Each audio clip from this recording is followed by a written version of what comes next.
Hello everyone. In this video, I will show you how to add a visualizer in Capcut. So first, you just have to launch your Capcut, import that video or picture right here. And in order to add that, what you're going to do is you have to click this text icon below and you have to locate stickers and that is next to the captions. Tap stickers and then here you have to go to the search stickers and then type audio right here.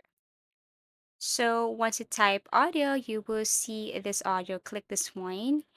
And then here below, you can see different types of stickers related to audio. And you will see the spectrum right here.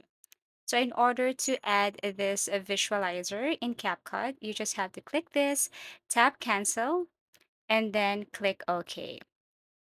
Now here's the thing, after that, you can just simply, drag this and then put it anywhere, place it anywhere in the video. So as you can see, I can zoom it in, zoom out, or I can make it larger. Okay.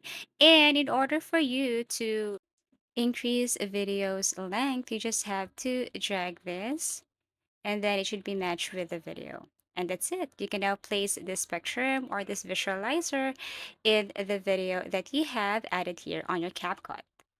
So I do really hope that this video helped you. Thank you for watching. Please do like and subscribe to our channel. See you again in our next videos.